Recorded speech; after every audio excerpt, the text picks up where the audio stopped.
بسم اللہ الرحمن الرحیم۔ آج کے اس پروگرام کے حوالے سے ہمیں لاہور سے خط لکھا ہے جناب عبداللہ ابن عباس نے۔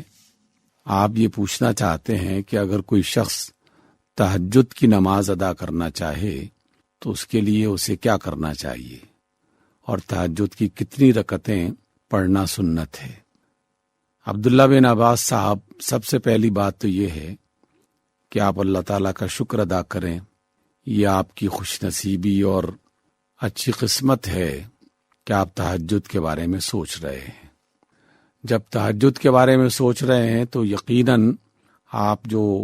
فرض نمازیں ہیں ان کا تو خصوصی اہتمام کرتے ہی ہوں گے، اس لیے کہ ہر مسلمان مرد اور عورت پر فرض نمازیں ادا کرنا ہر صورت میں لازم ہے۔ کوئی کیفیت ایسی نہیں ہے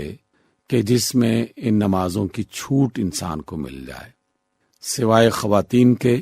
کہ انہیں مخصوص ایام میں نمازوں کو چھوڑنے کی اجازت ہے اور اس کے بعد انہیں اس کی قضا ادا نہیں کرنا پڑتی۔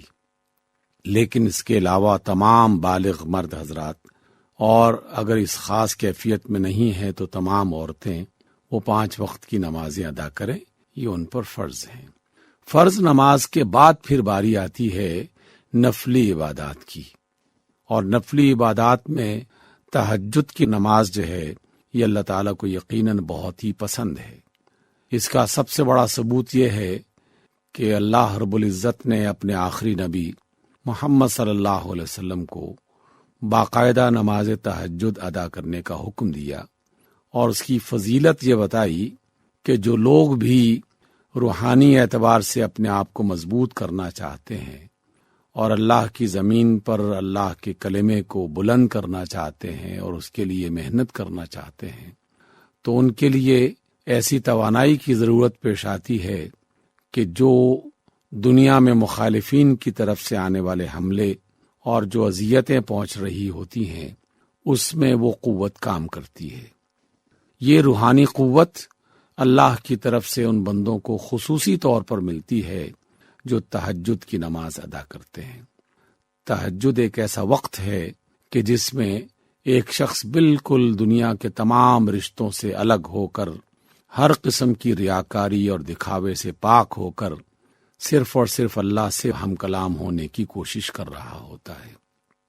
عام نمازوں میں عمومی طور پر دیگر افراد دیکھنے والے ہوتے ہیں۔ کوئی شخص گھر میں نماز پڑھ رہا ہے تو گھر والے دیکھتے ہیں، مسجد میں نماز ادا کر رہا ہے تو عام افراد بھی دیکھتے ہیں۔ تو شیطان انسان کے دل میں وسوسہ پیدا کر ہی سکتا ہے کہ دیکھو تم کتنے اچھے ہو کہ تم یہ نماز ادا کر رہے ہو اور فلاں فلاں دیکھ بھی رہا ہے۔ تو خامخواہ اس خیال کا آنا وہ انسان کو پریشان کر سکتا ہے۔ لیکن تہجد ایک ایسی نماز ہے جو خالصتاً اللہ کی محبت میں رات کے اس پہر میں اٹھنے کا نام ہے کہ جب انسان کو گہری نیند بھی ہوتی ہے اور سرد گرم موسم میں اسے سونے کو مزید جی بھی چاہ رہا ہوتا ہے، لیکن وہ اپنی نیند کو قربان کر کے اپنے اللہ سے، رب ذوالجلال سے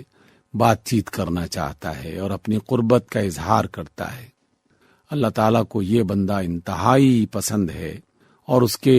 بدلے میں اللہ تعالیٰ اسے دنیا میں ایک ایسی روحانی طاقت اور قوت عطا کر دیتا ہے جس کی وجہ سے علم اور حکمت کے دروازے کھلتے ہیں، جس کی وجہ سے تقویٰ کی راہیں آسان ہوتی ہیں، جس کی وجہ سے اللہ تعالیٰ اس کی عزتوں میں اضافہ کرتا ہے، جس کی وجہ سے جو اسلام دشمن اور اس فرد کے خلاف کام کرنے والے جو افراد ہیں ان کے شر سے بچانے کا اہتمام کرتا ہے۔ اس لیے اللہ آپ کو توفیق دے۔ آپ نے تہجد کی نماز ادا کرنے کے بارے میں سوچا۔ جب آپ کسی کام کا ارادہ کرتے ہیں تو یقیناً اس کے لیے ایک اچھی منصوبہ بندی اور پلاننگ بھی ہونی چاہیے۔ ایسا نہیں ہونا چاہیے کہ آدمی 12 بجے تک جاگتا رہے، ادھر ادھر جو ہے وہ مصروف رہے، بیکار وقت ضائع کر رہا ہو، اور نیند کا وہ حصہ جو سب سے زیادہ بہتر اور اچھا ہوتا ہے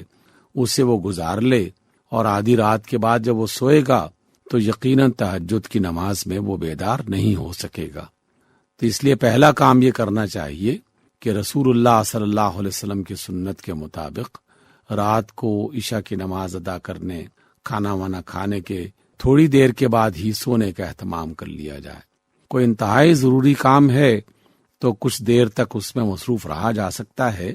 لیکن زیادہ بہتر انداز میں بر وقت سونا اس بات کی ایک دلیل بن جائے گی اور اس کا ایک سہارا بن جائے گا کہ آپ تہجد کی نماز کے وقت اٹھ سکیں گے۔ دوسرا اہتمام خصوصی طور پر آج کل جو بہت آسان ہے، ہر گھر میں ہر شخص کے پاس موبائل بھی موجود ہے، الارم بھی لگایا جا سکتا ہے، تو اس کا اہتمام بھی ضرور کریں، کیونکہ شیطان ایسے موقعوں کی طاق میں رہتا ہے کہ جب کوئی شخص اللہ کی عبادت کرنا چاہتا ہو اور وہ اس میں کوئی نہ کوئی مصروفیت پیدا کر دیتا ہے،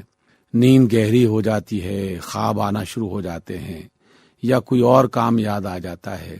یا اس کے ارادے کو کہ کل پڑھ لیں گے، پرسوں پڑھ لیں گے، پھر پڑھ لیں گے، اس طرح اس کے اندر ایک سستی اور کاہلی پیدا کرتا ہے۔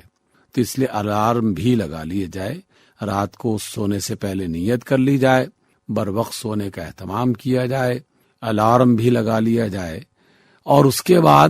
بغیر کسی پریشانی کے تہجد کی نماز ادا کرنے کے بارے میں یہ جان لیجئے